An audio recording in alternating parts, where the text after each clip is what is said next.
Questions still up all over the place around the Auburn football program, but I want to talk about the wide receiver room going into 2022. And of course, Zep Jasper is back at practice and expected to play tomorrow against the Aggies. All that and more right here on Locked On Auburn. You are Locked On Auburn, your daily podcast on the Auburn Tigers. Part of the Locked On Podcast Network, your team every day. Yes, welcome on into Locked On Auburn, your daily Auburn Tigers podcast. Thank you so much for making Locked On Auburn your first listen every single day. I'm Zac Blackerby, the publisher at auburndaily.com. And it's a Ferg Friday as we are joined by the Justin Ferguson of the Auburn Observer. It's been a crazy week, Justin. I actually want to talk about real football, not what may be happening off the field, if that's okay with you. Sure. I mean, we can try at least. It's kind of how like my brain is working this week. Yeah. And the reason I want to talk about receivers, like I said in that cold open there, is one of my favorite.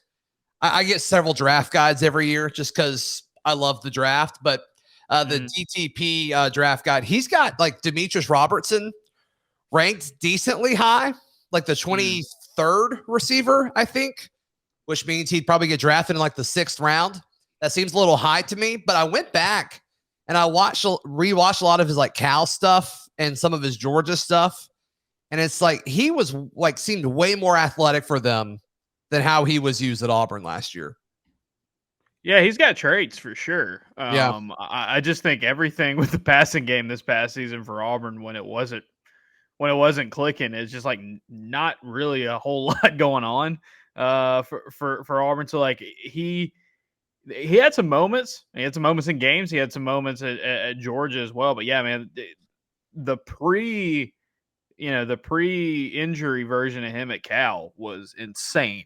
Oh, yeah. And 5-star receiver, number 1 guy in the country.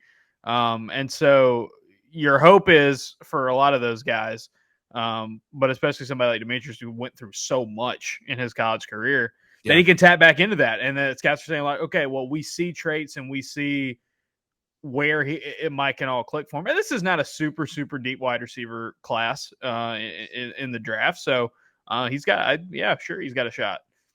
Yeah, he was one of those guys like him and Jacoby and Smoke, where I'm surprised they weren't at the Senior Bowl. Yeah. Normal year guys like that started a few years, and Robertson didn't really start for a few years, but still, I'm surprised that they weren't Senior Bowl level people. And I think all of them were in All-Star games of some kind, if I remember correctly. Hula Bowl, East-West Shrine, a couple other ones that pop up. Yeah. But yeah, it was weird. I mean, there was no possible way the Senior Bowl wouldn't take Roger. Like there was like literally no way that was going to happen. But and the Mobile connection too. They love getting Mobile guys. Oh yeah. I mean, I've told the story before, but it's like, I remember being at the Senior Bowl, talking to Gus Malzahn after a practice, like he normally does. Kevin Steele was there, and this is when it was obviously still back at Lad Peoples, and they walked across the parking lot to Williamson, which is right behind Lad Peoples, and went in to talk to Roger McCreary.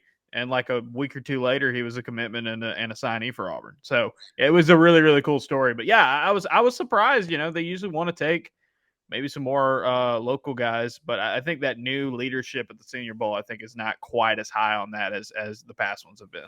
Yeah, they're all about the draft starts in Mobile, so they want to get as many like first and second rounders there as possible, which is a reasonable approach. For sure.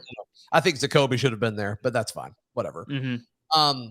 And then the whole Roger thing, like, it kind of, the storyline got shadowed by like Kenny Pickett having tiny hands, but everybody talked about how like, Roger McCreary's arms were 2 inches too short.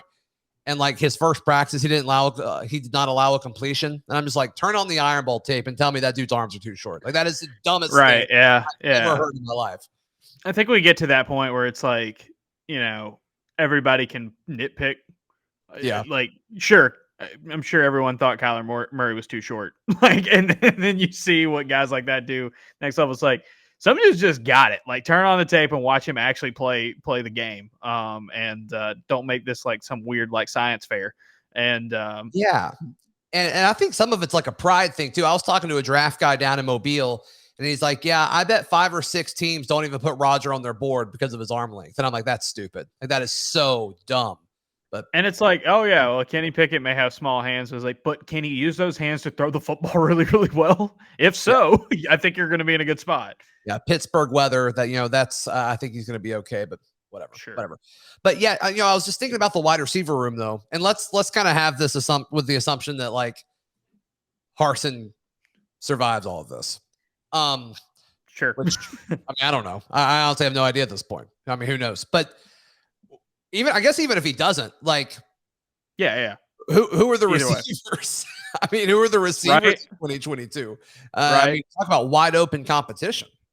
Yeah, you have Shedrick Jackson coming back, and so you have some experience. You have a guy in there with who could be a foundation for you. But like, I think over half of Auburn's wide receiver room in terms of scholarship guys has not caught a pass yet in the college game. Unreal. Yeah, and that's how big the Javarius Johnson loss was.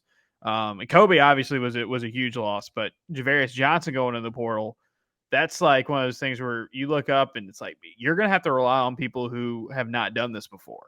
Right. And so when you look at your wide receivers, it's like, and there's so much. We don't know what the coaching situation is going to look like. We don't know, offensive coordinator, head coach. Like, there's no telling what this is going to look like moving forward. But whoever handles these guys moving forward for Auburn, it's like this is a position group that I think it's the thinnest position group on the team. It's the biggest red flag on offense, and you got to find a way to make it click. There's talent. There's young guys that could break out. Obviously, I also think this is like a prime opportunity for Landon King to swing out there.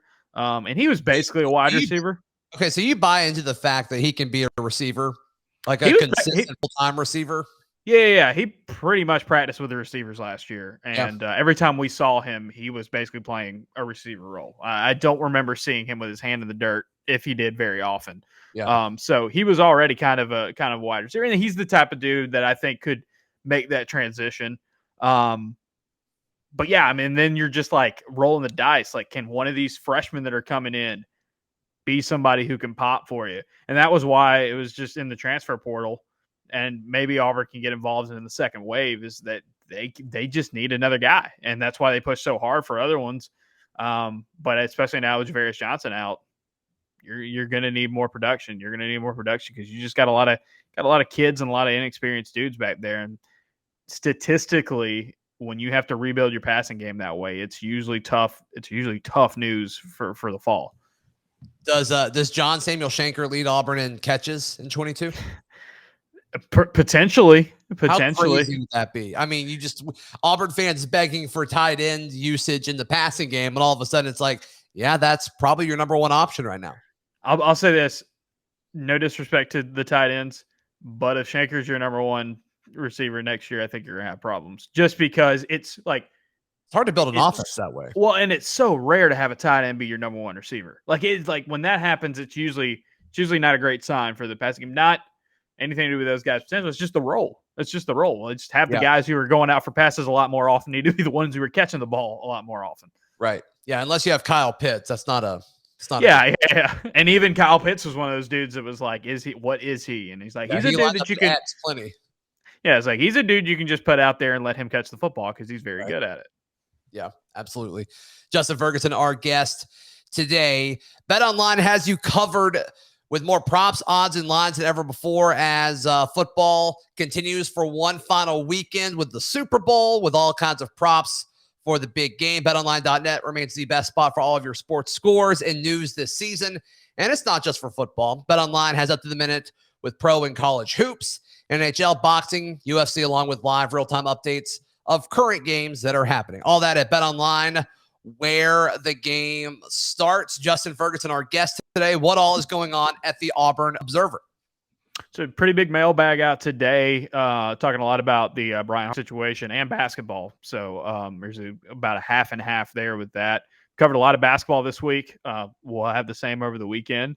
And our latest podcast, it's kind of been half football, half basketball. We've been swinging harder into pretty much more basketball, but this thing going on right now, and who knows what I mean, we're recording this on Thursday night. There's no telling what could be happening between now and the time this goes up. So it's crazy, man. We'll have it all at the Observer. What did you think about the video of him having to like walk around the car to get into his car? What'd you think of?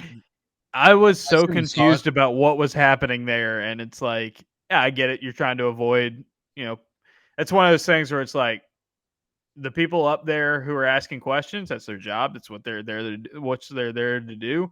A coach doesn't have to tell you anything, and so it's just this awkward kind of like, okay, all right, and yeah, I think it was one of those things where it looked to me where it was like, okay, well, if I got to get out of here as quickly as I can, and then you end up walking to the wrong car in progress. That's what it kind of struck me as.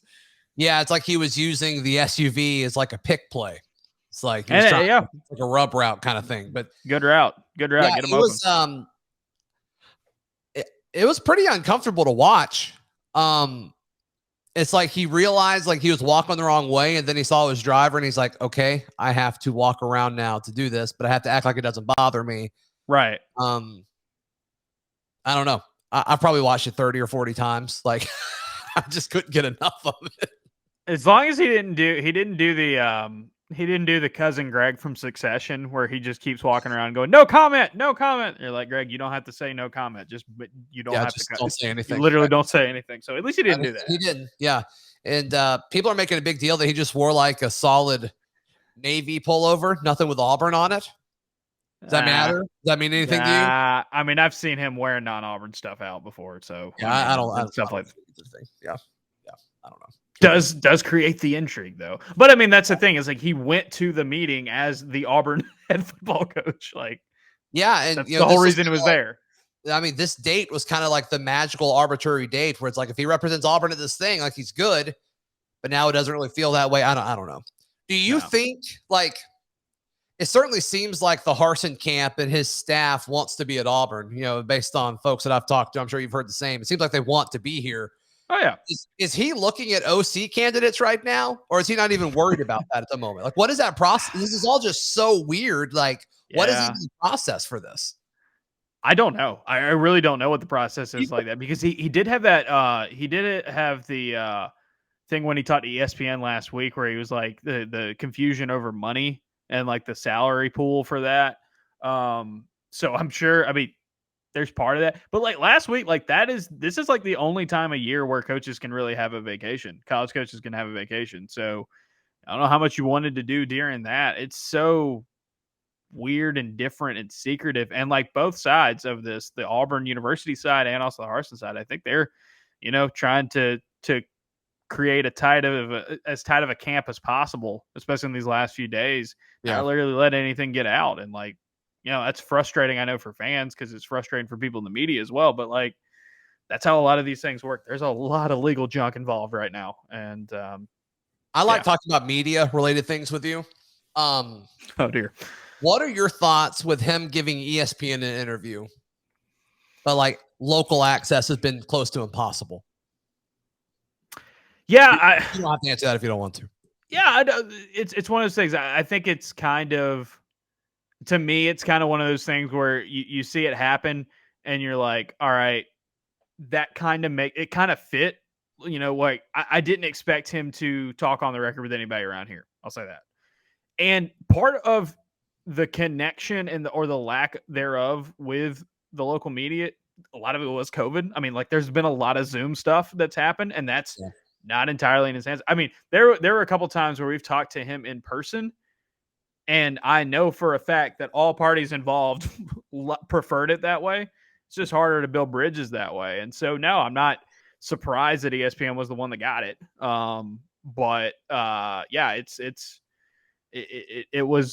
think it's another kind of detail in this story that, kind of stands out to certain people. Right. No, I'm there with you. Hey, so Super Bowl stuff this weekend. Mm-hmm. Watched an interview with CJ Uzomah, the former tight end, which he's really hit his stride. I mean, he has really benefited from the emergence and ascension of Joe Burrow. He has been one of the bigger benefactors of that, which is awesome. But he had I'm paraphrasing here, but he's saying if the Bengals win the Super Bowl, that he is down to take a bath in Skyline Chili. I know you're a food guy. First off, do you have thoughts on Skyline Chili? Has that been something you've experienced before? Once. Second, you've had it? Yeah, once before. Not a big fan of it. Did you have it on the noodles? Yeah, I don't really like chili like that kind of style, and it's its own unique kind of thing. I know people who will defend it to the death. It's just it's different, and I appreciate it being different, but it's just something that doesn't really click with me. Yeah, I get it. But I don't think it's some people think it's like, oh, this is the most disgusting thing in the world. This is super, super gross. I didn't get that vibe. I just ate it. I was like, you just love it. Yeah, not crazy about it. I get that. We drive through Cincinnati fairly often when we go home to see, Leah's family, and we've never stopped. Every time I'm like, we're going to stop in Cincinnati. We've never stopped, but we may do it this time. I don't know. Yeah. But if you had to take a bath in a food, what would it be? Oh. All right. So I think I love this because you're going to give me a real answer here. Yeah. So you're going to want something that the thing I would be most worried about is my hair. That would be the thing I'd be most worried. Like, I don't know if you want something that's like stuff will get stuck, and I've got a lot of hair right now. So Sure. I don't, I'm trying to think of something that would be easy to deal with, but it wouldn't bother me if I had to ingest some of it in the process. See, I'm thinking sauces. I'm thinking yeah. sauce.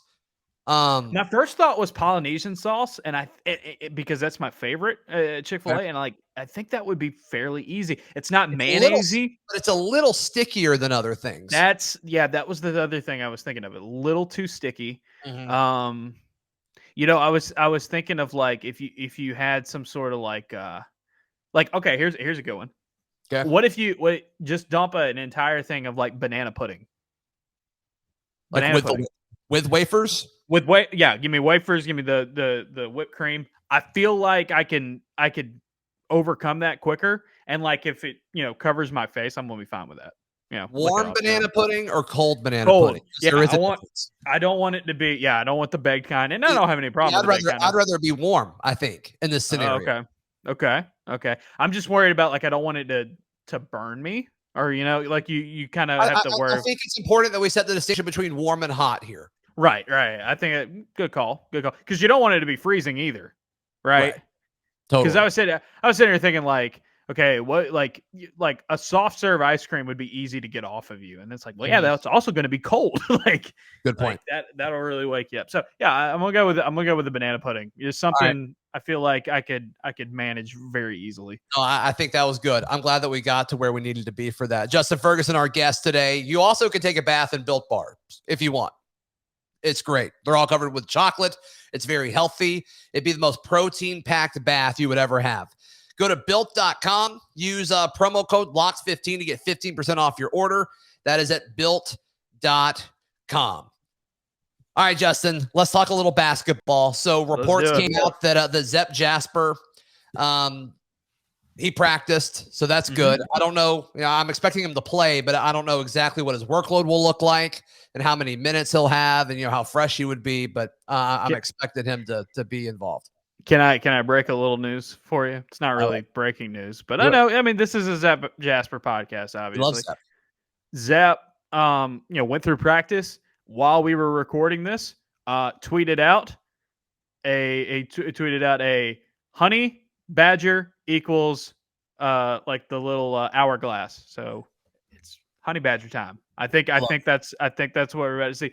Yeah, and how huge would that be for Auburn?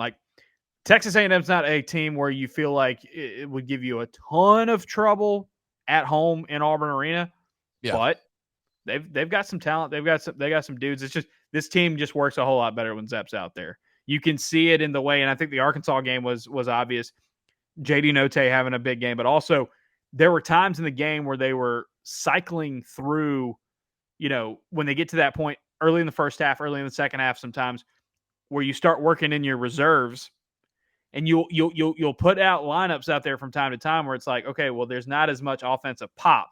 And that's where you see where starting Zep, putting Wendell in to kind of, and then rotating from there. It's just, it makes the flow so much better for this team. And it also keeps your guys fresher, which is the biggest thing. No question. Yeah. And so Do you think he plays 20 minutes in his return? Do you think he'll be that good? I mean, it's just all kind of what he had, Yeah, exactly. It's like, it's interesting. Like, you're only out for a week if he's back on Saturday. Right.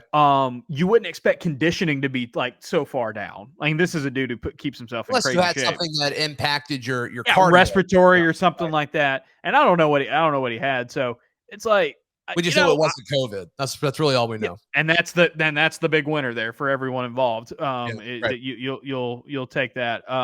So yeah, I think you could see him kind of play closer to a normal workload. Bruce said that he was going to get a light practice in, kind of get his feet wet. So maybe a little bit of diminished playing time, but enough where you're not having to go out there and feel like you have to play Wendell Green Jr. 35 minutes or more. You don't have to feel like you put Alan Flanagan at the one, which I get why they did that at Arkansas, and I think there were some times where it was a smart move to make. But I kind of liked it. I think it looked good. Bruce said it after the game. It's like, you need him at the 3. You needed him in this game at the 1. He's much better when he's just the 3, and we saw that last year as well when they had. So if you could take that off his plate, it would be good. And, also back at home, you feel like you might, if you have to throw Preston Cook out there for a few minutes, you could probably do that as well. And I thought Preston played well in his limited minutes at Georgia, and that's probably something you could go back to if you wanted to. Yeah, for sure. So this A&M team started out red hot in conference play. Well, they made it 4-0, and then I don't think they've won since then. They've been on quite the skid, and I don't follow them close enough to know if it was an injury or if they just played well and then got cold. I don't exactly know what all went into that. You probably know better than me, but it seems like this should be a very winnable game for Auburn tomorrow. It should be. The big problem for Texas A&M was they started playing a really tough part of the schedule. They had their first 4 games in SEC play were Georgia, an Arkansas team. That was when Arkansas was struggling. Ole Miss and Missouri. The strength of schedule has jumped up dramatically since then. They've had to play Kentucky, LSU twice, Tennessee. They've also dropped games to South Carolina and Missouri. This is a team that I think their record was very inflated just because they had not, like, in non-conference play, they had a decent win against Notre Dame. That's about it in terms of their resume.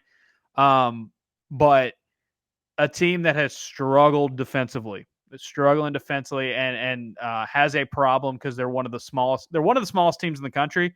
So they get blocked a ton, which should bode well for Auburn's rim protection. Yes. And also defensively, they give up a ton of 3-point attempts and they give up a ton of offensive rebounds just because they just don't have the size to contest and hang on the boards. Auburn's a great matchup for this team just because they have the size advantage in a lot of key areas. They're playing back at home. I know Auburn hasn't been shooting well from 3-point recently, but this is a game to get back right from deep. If Texas A&M, I haven't watched them a ton this year, but if A&M decides, hey, we're going to play zone, try to pack the paint, it's going to be a game where you'll be able to have some opportunities from the outside, and playing back at home should help you with that as well. How do you think the game day atmosphere impacts this? I think it'll be huge because they're opening. So they're planning on opening the gates for students to get in like several hours before game day starts. So it's going to be a pretty wild atmosphere. I'm expecting there's going to be some folks camping out as well. Gymnastics is on Friday night, so it's an easy kind of big weekend to have. But yeah, I expect it's an hour before tip, and they will. I'm sure Bruce will try to crank up the crowd as much as he can. It's an outlive game, so right. He always goes all out for those games, trying to get the home court advantage going. And so I think it'll be able to build right in because the times Auburn has been, or game day has been to Auburn, it has been super, super loud. And then this time you just get to ease right into the game right off of it. You don't have to wait. You don't have to come down. Yeah. It's a really smart idea. It was a really smart idea by them. Absolutely. Justin, thanks so much for your time. As always, once again, how can folks sign up for the Observer? AuburnObserver.com, $6 a month or $60 a year. Get you access to everything we do. Mailbags, film rooms, basketball coverage, football, whatever this is, and a couple podcasts a week as well. Awesome. Hey, we'll be back on Monday to recap the crazy weekend. I'm sure it'll be crazy because that's what we've grown to know. Good assumption. There we go. All right, this has been Locked On Auburn.